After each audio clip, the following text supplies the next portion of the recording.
रात जैसे किसी ने बुझा दी थी।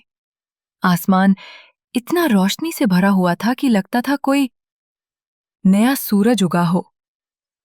हवा में पिघले प्लास्टिक और पुराने कागज जलने की गंध थी। तेज, कड़वी, जैसे किसी ने इतिहास को आग में झोंक दिया हो। कहीं पर आग लगी थी, पुरातत्व विभाग की इमारत को आग लगी थी।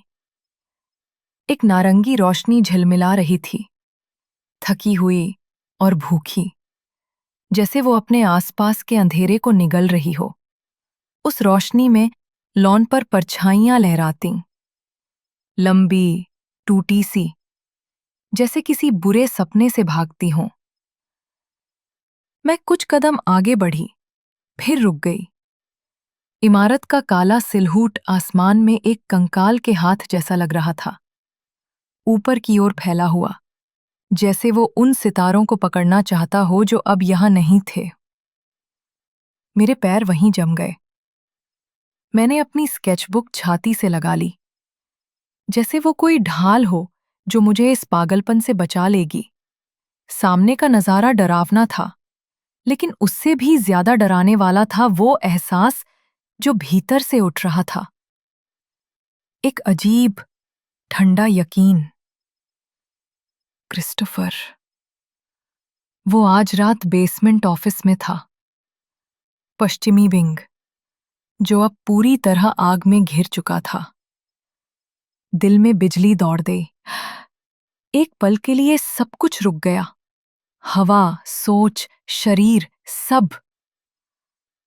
फिर उसके बाद आया वो एहसास जो मुझे हिला नहीं रहा था बल्कि शॉक कर रहा था। यही वजह है कि मैं जा रही हूं।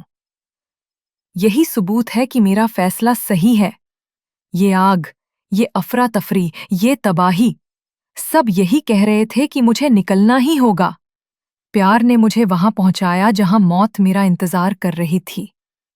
जबकि अब मैंने जिंदगी को चुना है, सेल्फिश बनकर खुद को चुना है।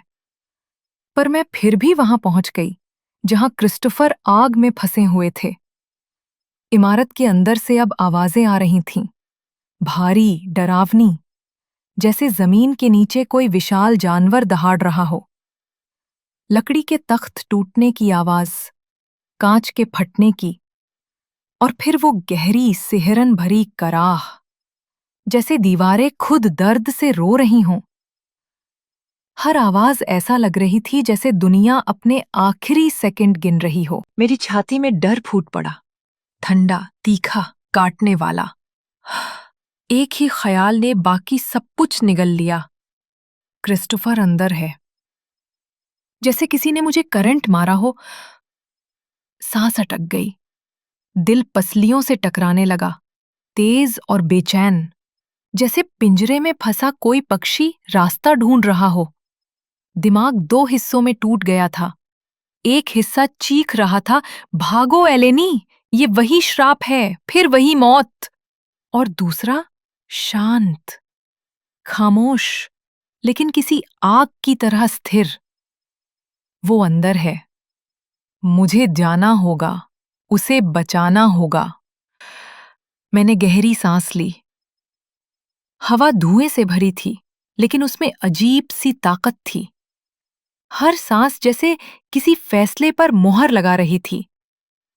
डर के साथ जीना, उसी के बीच चलना, शायद यही मेरी नई ताकत थी।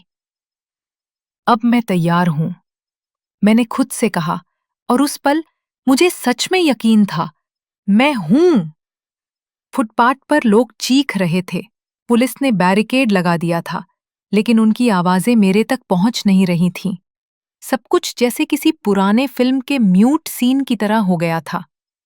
लपटें उठ रही थीं, दीवारें गिर रही थीं, और मैं सीधी उनकी ओर बढ़ी। हर कदम किसी तर्क के खिलाफ, हर कदम किसी नियति के साथ। मैंने टेप को धकेल दिया, एक झटके में। गर्मी की लहर ने मुझे झुलसा दिया, फिर भी मैं आगे बढ़ती रही। मैं उसे फिर नहीं खो सकती, मैंने फुसफुसाया। मेरी छाती में डर फूट पड़ा, ठंडा, तीखा, चुभता हुआ। क्रिस्टोफर अंदर है, ये ख्याल आते ही शरीर जैसे सुन्न हो गया। सांस रुक गई। दिल पसलियों से टकराता हुआ धड़कने लगा, जैसे किसी पिंजरे में कैद पक्षी बेकाबू होकर उड़ने की कोशिश कर रहा हो। दिमाग चिल्ला रहा था, वो अंदर है, मुझे जाना होगा, उसे बचाना होगा। मैंने गहरी सांस ली। हवा धुएं और राख से भरी थी, लेकिन उसमें अजीब सी ताकत थी। हर सांस, हर धड़कन जैसे मुझे किसी अदृश्य डेस्टिनी की ओर खींच रही थी। घबराहट को काबू में रखना, यही मेरी नई हिम्मत थी। शहर छोड़ने का फैसला आज लौट आया था, मेरे भीतर तूफान में बदलकर। लपटें मेरी आंखों में झिलमिला रही थीं, लेकिन उनके पार सिर्फ वही दिख रहा था, क्रिस्टोफर। मैं उसे फिर नहीं खो सकती, मैंने खुद से कहा। आवाज धीमी थी, लेकिन हर शब्द आग में तपकर निकला हुआ लगा। फिर एक पल बिना सोचे, बस महसूस करते हुए, मैंने छलांग लगा दी। गर्मी ने मुझे घेर लिया, बालों में चिंगारियां फटने लगीं, हवा जलती लगी, लेकिन मैं पीछे नहीं हटी। धुआं मेरी आंखों में चुभ रहा था, लेकिन उससे भी ज्यादा जलन उस डर की थी जो मेरे सीने में घूम रहा था। मैंने उसे देखा, क्रिस्टोफर, फर्श पर पड़े हुए, आधी खुली आंखों से मुझे देखते हुए। उनकी सांसें टूटी सी चल रही थीं, और उस पल दुनिया का हर शोर, हर लपट बस धुंधला सा हो गया। मैं अब सिर्फ उसे देख पा रही थी। क्रिस्टोफर! मैंने चीखा, लेकिन मेरी आवाज खुद आग में घुल गई। मैं घुटनों के बल उसके पास पहुंची। उसका चेहरा राख और खून में मिला हुआ था। और फिर उसकी आवाज आई, टूटी पर उतनी ही पहचान वाली। हेलेनी, नहीं, बाहर निकलो, भागो। उसकी आवाज में डर था, मेरे लिए, अपने लिए नहीं। और उसी पल मुझे समझ आया कि ये आदमी अब भी वैसा ही है, वही जो हर बार, हर जन्म में मेरे लिए मरने को तैयार रहा है। मैंने सिर झटकते हुए कहा, बस करो ये बकवास। प्रोफेसर क्रिस्टोफर, उठो! हमें यहां से निकलना होगा, वरना ये आग हमें निगल जाएगी।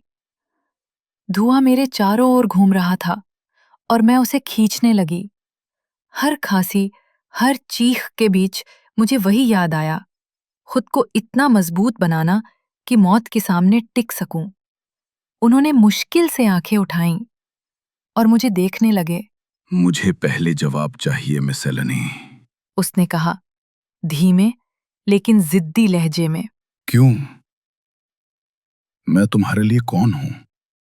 तुम अपनी जान क्यों दांव पर रख रही हो? वो अब भी मेरे प्रोफेसर थे, मौत की आंच में भी सवाल